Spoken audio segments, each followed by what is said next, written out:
Semua kebijakan politik Jokowi, infrastruktur dikritik, IKN dikritik, ada oligarki yang disebut dengan ambang batas Anies Baswedan. Anda akan melihat bagaimana Indonesia itu makmur, bukan hanya infrastruktur, hutang dihilangkan, kemiskinan dihilangkan, gitu ya. IKN itu ugal-ugalan dan seterusnya. Tidak ada ambang batas presiden, tidak ada ambang batas parlemen.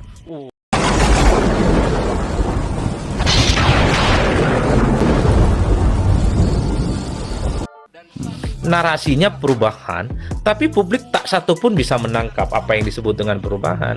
Di berbagai kesempatan kan sering ngomong, coba sekali-kali Anies tampil ke publik bilang sebagai poros perubahan, Anies akan mengevaluasi secara total apa yang sudah dilakukan oleh Jokowi selama 10 periode, selama 2 periode, kan gitu maksudnya.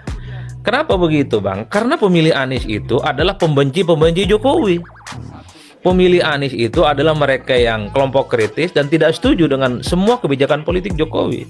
Infrastruktur dikritik, IKN dikritik, ada oligarki yang disebut dengan ambang batas presiden 20%. Anies tidak pernah bicara itu.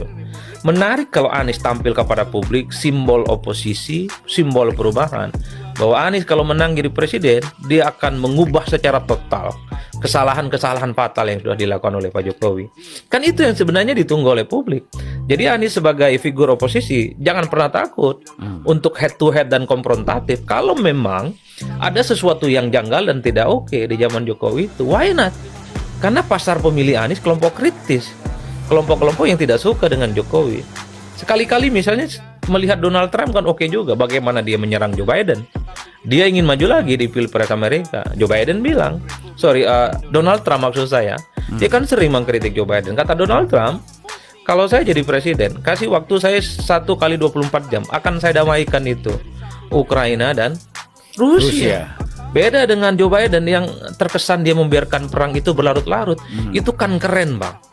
Saya membayangkan poros perubahan itu seperti itu.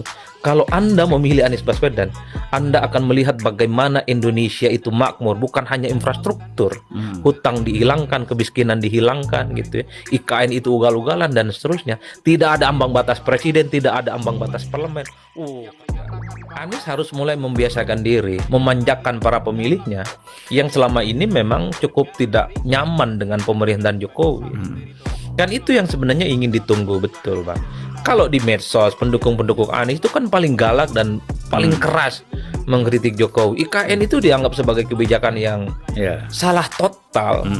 Di tengah pandemi Covid memindahkan ibu kota dengan dana yang berlimpah itu kan dianggap fatal. Tapi itu kan tidak bunyi, tidak disampaikan oleh Anies. Sementara PKS dan Demokrat nyalak terus. Ini adalah kebijakan yang gagal.